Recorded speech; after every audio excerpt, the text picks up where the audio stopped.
Moving right along, coming up next, we have Carlos Reyes from Portland, Oregon.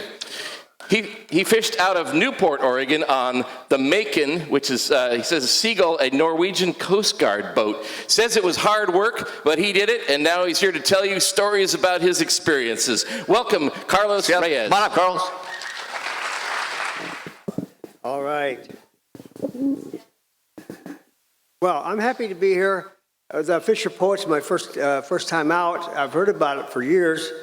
And finally, thanks to a funny little poem, which I'll read at the end, I got down here. So thanks. And thanks for all the hard work everybody did to put this thing together. The first poem I'm going to read is looking back a little bit. It's about what got me thinking about it is driving down from Portland, I saw that the western red alder is starting to get kind of that reddish tinge. And it reminded me of a little poem I wrote while I was at the middle school here many years ago. And you'll find out that I'm actually from the other century. Only the 70s and 80s, but, you know, red alders in midwinter. Out the window, sky slightly overcast, air cold, though it almost never snows here. The wind up from the east. This morning, the red sky, a warning to sailors. Ships in anchor, ready to go up to Portland. The bridge here I come across each morning, return over each evening, spans the estuary, connects two states of being. The anchored ships painted in place, rusty red to the load line. At low tide, the Desdemona sands showing where I could have gone aground one January afternoon on a boat called the Seagull. As I could have gone aground downtown, been bar-bound in a tavern called the Desdemona Club. But today, there's no bar to cross. There's just me, a quiet room, out the window, red alders. I always wanted to call that tavern the Desdemona Sands, but every time I drive by it, I see it's not. It's the Desdemona Club.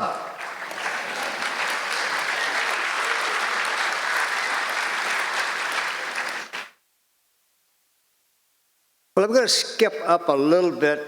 This poem is not so much about me and my experience on boats, but a nephew or a man who possibly is also my brother, who, true, I think, who left this great country in the 1960s during the Vietnam War and decided to become a Canadian fisherman and spent the rest of his life up off the coast of British Columbia, talking to the dead, talking not just to anyone, but with the dying. His children repeat a mantra, talk to him, he can still hear you. He lies there comatose, scarred hands warm, strong heart beating like the two-stroke Susie diesel on the Sinaway. Talk to him, he could still hear you. You like to split the boat's name in two, pronouncing it like two words, sin, away, and as long as you obeyed, sure as hell, as long as you could. Talk to him, he can still hear you. I keep talking, not convinced that he's still alive, not knowing what to say, faced by a non sequitur bigger than both of us. Did you know you were my brother as well as my nephew? Bullshit, he says. I'm not sure if it's his voice or the echo of mine. This is a tight one I'm not talking my way out of. Sure, I hear you jabbering away. This old double-ender is bound or a region beyond the Charlottes, somewhere near Bristol Bay, where I can fish in American waters. Who cares if it's legal? That's where they're knocking them out. But they won't be able to get me where I'm going.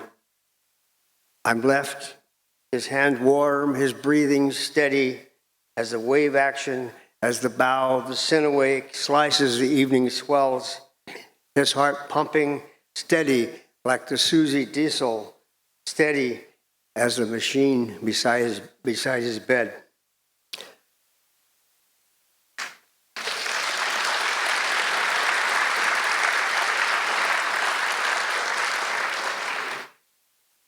Now, I'll just go into a poem from this book called Night Marks, and it's a little more calm, or a little not quite so tense, maybe.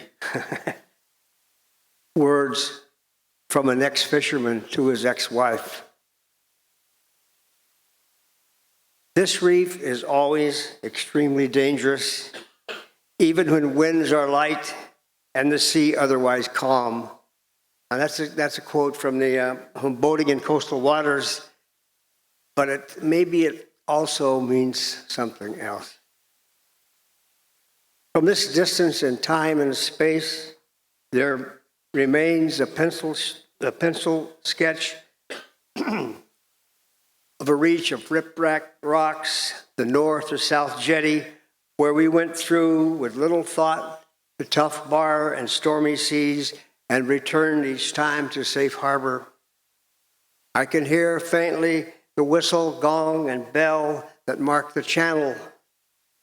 In a windowless night of years, I can still see Yaquina Reef, where the mast of a tuna boat stands above the rocks. Crow's Nest, a warning to me at least. Though you have never seen these things, I wish you might, or imagine through these words, a warning to you also. My voice seems to be kind of being weird. Some of the things in this poem may not be, after 20 or 30 years, quite accurate, because I believe now probably everybody on a boat has a GPS system. They don't go by Loran, and they always told us that the Loran really didn't work until you were 100 miles offshore. Now, anybody here that's ever run a fishing boat knows that everybody used Loran along the coast.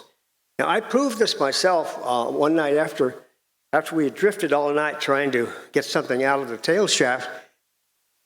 I located where we were on Loran. As we were coming in after being in all night, I practically split the mid-channel buoy. And that's how close you could get it with the Loran. And anyway, so the Loran is mentioned in here. And Nelson Island is on some charts called the Rock Pile. It's a place southwest of Newport, the Bay of Newport, where the sea rises up to about 70 fathoms. And so that's kind of an underground island that they call Nelson Island, or some people do. Nelson Island for Bud Sullivan. Out past the 100-fathom curve, at this hour, waves bounce off the ionosphere with tracings, hillocks to confuse me as I attempt superimposing two mountains, which are not mountains, but master and slave. Two signals translated into Loran lines tell me we have arrived. The ink line printout of the echo sounder, the bottom profile, a scrawl rising from the ocean floor. Suddenly the water is barely 70 fathoms. No sunken Spanish pirate ships on this underwater island, guarded by dogfish among the mountains of sea green light, as I stare into the oscilloscope in the darkness of the wheelhouse at 4 a.m. No treasure here, but Dover soul, lulled in the shallow waters over Nelson Island.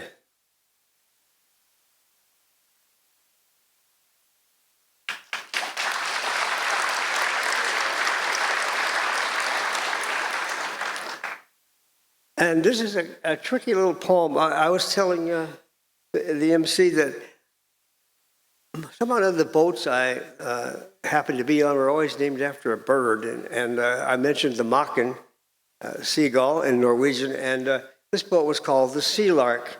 And in my innocence and ignorance, I thought this boat was destined for great things. I didn't realize what a pile of lumber it was until many years later. I saw it up on the mud flat in Newport with a stern out of it. It looked very sad, but I love that boat.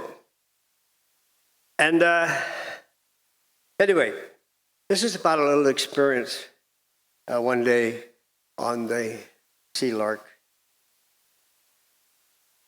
Southwester, or southwester, if you will. When he almost fell into the sea, no flash of events, his life breaking. His eyes before the railing grabbed instinctively at any hip-pocket thing, his partner's Levi's. His heart was not beating wildly in the second, and that second, nor later, when he suddenly remembered what had almost happened. No shakiness as he looked toward the sea. As seawater poured over the stern, wind coming up from the southwest. And when I came aboard this boat, the first thing they told me was, don't lean on the railing. I didn't lean on the railing. We caught one broadside and it knocked me into the railing. And except that some smart person rove a nylon line through that 3/4-inch pipe, I would have been in the Pacific Ocean. My partner would have been in the Pacific Ocean, and the boat would have been heading toward Newport by itself. And I had a chance to bump into this guy that had the boat in Bend, Oregon a few years ago, and he has since become a CPA, a little safer occupation maybe. And at any rate, we were having dinner, and I said, John, I said, my wife didn't like me out there on the water. She thought I was kind of dangerous. And he looked me in the eye and said, well, wasn't it?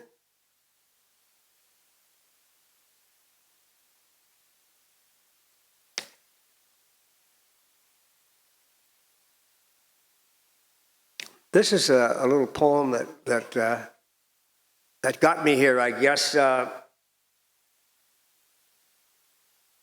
We were bringing this boat, the Maken, up from Newport up to Astoria.